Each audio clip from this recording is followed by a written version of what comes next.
V današnjih novicah med drugim sanacija poplav v Ločah pri Dobovi, skupnim nastopom do večje prepoznavnosti, poletni petkovi večeri v Črnomlju.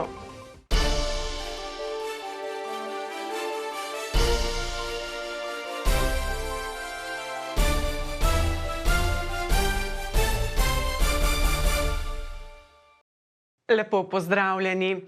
Kot smo poročali včeraj, so poplave minuli vikend v Posavju najbolj prizadele kraje v občini Brežice, ki se nahajajo ob Savi in Krki.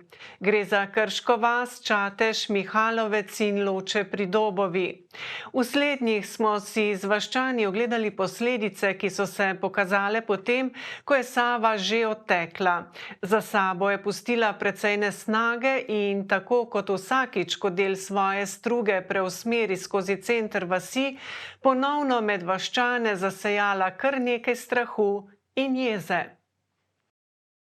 Anton Žibert, ki je pri 86 letih eden najstarejših vaščanov, je v življenju preživel kar nekaj poplav Loč. Ja, vsega skupaj menda čez 10.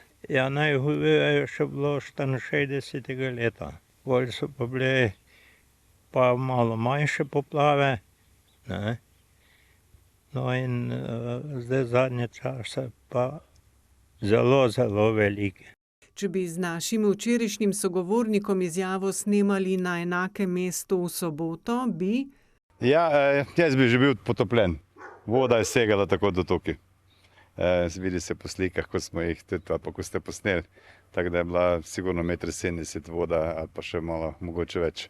Tukaj smo zdaj na cesti pred našim dvoriščem. Jaz sem sicer pričakoval, da voda bo, da bo prišla mogoče neki teden do doma. Mi smo tle si zaščitili del, koliko smo lahko. Glede na to, da so te elektrarne, da so nam že govorili, da bojo to zdaj že nam veliko pomagalo, smo jim se fejs uštel, znači je bilo še veliko slabše, ne? Ali niso bazenov prej sprazni, ali kao, v glavnem katastrofa, no? Zalilo nas je čisto. In kakšne so dejanske posledice? Kleti so zalite, to je blata, mulja, umazanije, to smrdi, zidi se navlažijo in to en cajt traja, da se sanira. Ceste pa to pa pol pride popoldan. Vaščani pa gasilci, pa to pol danes imamo ob 4 akcijo, tako da bomo začeli s pranjem in s čiščenjem teh odplak pa umazanije, ki se vsede. Do roba, do praga štali, gor skozi tle je bila 10 cm nad kljuko je 15. Največji problem je, koliko te blata pa tega nesnaga ostalo. Veliko več kot 20. En dober meter, do 1,30 m. Da smo si barokado. Upozarjali so nas prej in na varnost prehaja, tako kako je bila 20, mogoče še več. In smo se organizirali. Malo sosedja, malo žlahta, tako da smo to nekaj vdignili, kako bi se dalo vdigniti, drugo smo pa pumpali ven. Kot že omenjeno, je bil vodostaj v poplavah leta 2010 višji, vendar... Voda ni bila višja, ampak je veliko mulja ostalo. Tle smo prej pucali, smo čistili, je bilo 20 cm na plavin. Tle se najzadnje voda odmakne, najslabše ostalo. Smo pa objekte čistili najprej vzgoraj, potem smo tle, zdaj nam je ostala še zadnja strojna lopa. Podivjana Sava pa ni na dvorišča zgolj prinašala, kar precej je seboj tudi odnesla. Ja, odnesla nam je drva, smo imeli zložene, zžagane, nekaj koliko so bilo še v hlodi, smo izvezali, drugo pa šlo. Urekovi, ki se ukvarjajo s kmetijstvom, do svojih njiv še ne morejo. Tisto je vse uničeno. Od soje, ko imamo posijano soja, koruza, večino imamo del na bližnji Save. Nismo šli se sicer gledati, ker zdaj doma čistimo, ampak mislim, da je hin čiste. Koliko je bilo visok vodostaj, vprašaj, če bo ostalo kaj. Nekako velja, da so Ločani navajeni poplav. Navajeni smo, to se tako reče, voda pride pa prejde večkrat in najbolj nam je žalostno, da smo razbremenilnik te vode za celo Slovenijo, da se tu Sava pride. Hidroelektrarna še ni zgrajena, s tem so tudi povezani nasipi, ki bi nas obvarovali, tako da ta voda, ko pride do naše vasi, se tukaj razlije in na vsaka toliko cajta zalije. Kar pa se bo ponavljalo vse dokler ne bosta človeški trud in življenja državljanov postala vsaj toliko vredna, kot je življenje rib. Več o tem pa v prihodnjih novicah. V Gospodarski zbornici Dolenjske in Bele krajine ter Gospodarski zbornici Slovenije z zaskrbljenostjo spremljajo razmere na terenu in posledice katastrofalnih poplav, ki so prizadele tudi proizvodne in druge poslovne obrate. Zato svoje člane pozivajo, da sodelujejo z lokalnimi izpostavami Republiškega urada za zaščito in reševanje, predvsem pri nudenju pomoči podjetjem, ki so jim poplave povzročile škodo. Regijska gospodarska zbornica je z drugimi regijskimi zbornicami in združenji vključena v krizni štab poplave. Eden od namenov je zbiranje podatkov o vsem razpoložljivem, kar lahko podjetja ponudijo pri odpravljanju posledic poplav. Nekateri člani, ki so se že obrnili na zbornico, poročajo o ogromnih škodah na materialu in opremi. Nekateri še več tednov ne bodo zmogli zagnati proizvodnje. Ta hip potrebujejo predvsem pomoč gradbenih strojev pri odstranjevanju posledic poplav.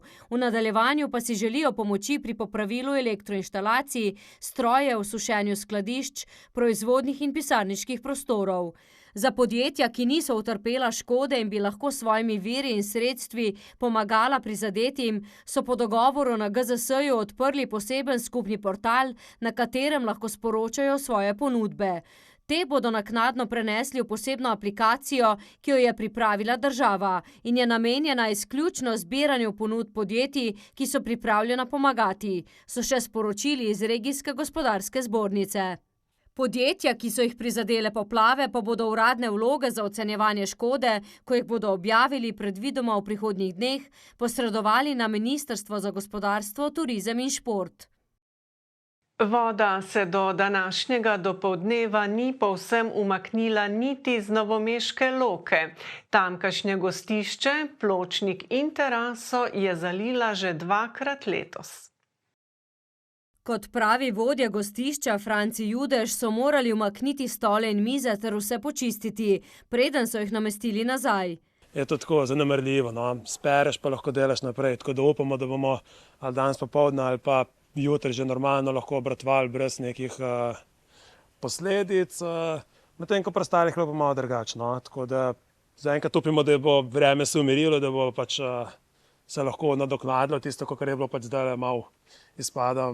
A so vseeno imeli srečo, pove Judež.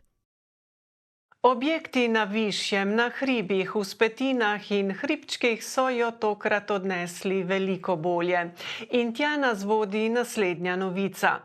Poročali smo že o uspešni letošnji sezoni na področju turizma v Zidanicah, ki predstavlja edinstven potencial v turizmu v svetovnem merilu, saj je po Zidanicah znana le naša država.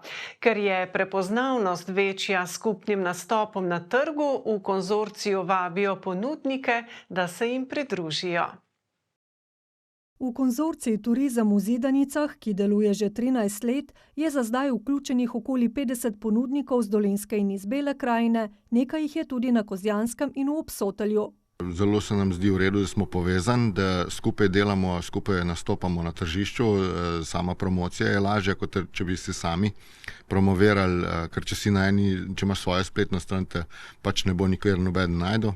In moramo biti pač v tem pomenu tudi povezani in je ta konzorcij mi je meni zelo všečno. Da nekdo postane del konzorcija, mora izpolnjevati 2 pogoja. To je, da ima zidanico, ki je primerna seveda za oddajanje in hkrati, da ima to željo, da v zidanico sprejme goste, da postane gostitelj. Potem pa se lahko obrne na razvojni center Novo mesto ali pa na konzorcij Turizem v Zidanicah in potem na nek način skupaj nadaljujemo to pot, da pride zidanica tudi dejansko v ponudbo. V razvojnem centru Novo mesto so lani prevzeli vlogo tržnika. Mi sprejemamo rezervacije, komuniciramo z gosti pred prihodom, hkrati skrbimo, da se Zidanice kot Turizem v Zidanicah predstavlja tudi širše oziroma da se predstavlja na različnih sejmih, dogodkih, da želimo si namreč, da bi čim več ljudi seveda spoznalo ta našo ponudbo, tako doma kot v tujini. Njihova naloga je tudi širiti število ponudnikov. Zidanic, še posebej v vinorodni deželi Posavje, je namreč veliko in prav turizem v Zidanicah jim lahko predstavlja veliko priložnost. Kmetije, ki imajo recimo tudi zidanice. To je izjemna priložnost, če imajo te zidanice, naj jih uredijo. Verjamem, da jih bodo zelo lepo lahko oddajali v najem, obenem bodo lahko tržili in prodajali tudi svoje produkte. Začenši z vinom in vse ostalo, kaj bo lepšega, če si bo lahko gost v zidanici privoščil tudi, solato iz domačega vrta, paradižnik, kumare in vse ostalo. Turizem v Zidanicah pa je tudi priložnost, da se ustavi trend sekanja in opuščanja vinogradov. Grozi nam namreč, da bomo v desetletju ali dveh vinograde izgubili, je prepričan Pavlin. To butično vinogradništvo je nekaj specialnega v svetu in to moramo narediti vse, in država, in regija, in mi sami, najprej pa mi sami, da bomo uspeli to zadržati. Toče in to veliko vinogradnikov obupuje, potem ostarelost vinogradnikov, vse to je zelo aktualen problem. Začeti ga je treba hitro reševati, ker za Vinske Gorice že sveti rdeči alarm, dodaja. Turizem v Zidanicah ima sicer tudi širšo vlogo, saj se v konzorciju povezujejo z ostalimi ponudniki. Mi imamo tudi možnost, da dobivajo 10% popusta po teh restauracijah, ki so tukaj okoli, se zelo povezujemo in te dnevne izlete in probamo organizirati tudi v sklopu konzorcija. Imamo te prospekte za dnevne potovanja, mogoče tudi širša, enodnevna po Sloveniji, pa tako izlete, tako da vidijo to ponudbo zraven, ki spada zraven, ne. Kdor si želi aktivno preživeti čas in raziskovati lokalno okolje, mu torej namigov ne manjka.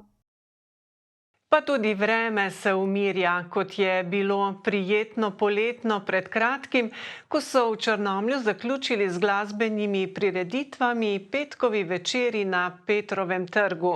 V čudovitem ambientu v starem mestnem jedru so tako julijske petke obiskovalce zabavali številni glasbeniki in glasbenice.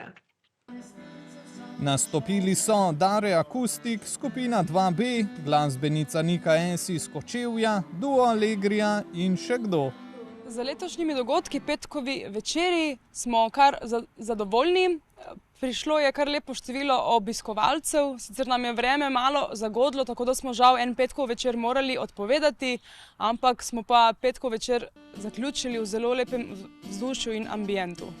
Zadnji koncert je odigrala skupina Kut Črnart Akustični, ki je v ritme bosse nove opremila številne zimzelene slovenske popevke in tuje skladbe. Skupino sestavljajo Andrej Kmetič na harmoniki, Anton Grahek, za čudovito vokalno izvedbo pa je poskrbela Mihaela Škof. Bilo je enkratno, glede na to, da so rekli, da prej ni bilo glih toliko ljudi, ampak je bilo čisto zadovoljivo. Tako, v redu. Baš super, da so to naredili, da je poleg Črnfesta poleti še kak dogodek, da se v mestu kaj dogaja.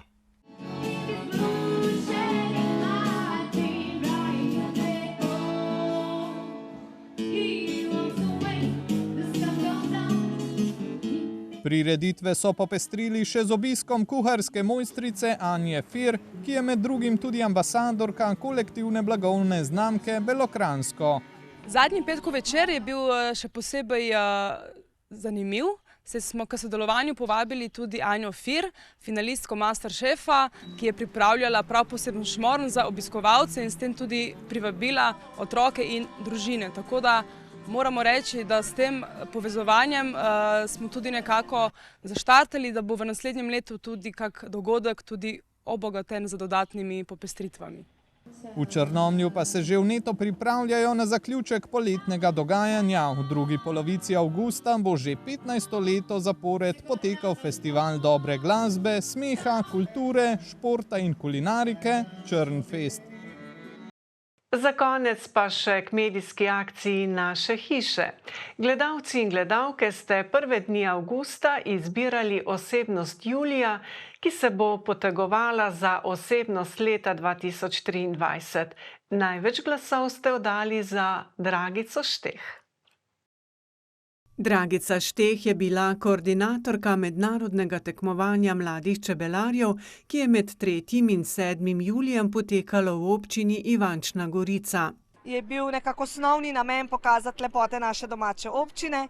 Čisto vsi tekmovalci in spremljevalci so seveda videli naš biser, hišo Kranjske čebele. Tako udeleženci kot prireditelji so bili z izvedbo tako obsežnega tekmovanja, ki je zarisalo ime ivanške občine na svetovni čebelarski zemljevid, izjemno zadovoljni. Zadovoljni pa smo tudi mi, da lahko že počasi poročamo tudi o bolj vzpodbudnih novicah. Okrevanje in obnova bosta sicer trajali, a saj veste, kako je. V slogi je moč. Prijeten večer še naprej in nasvidenje.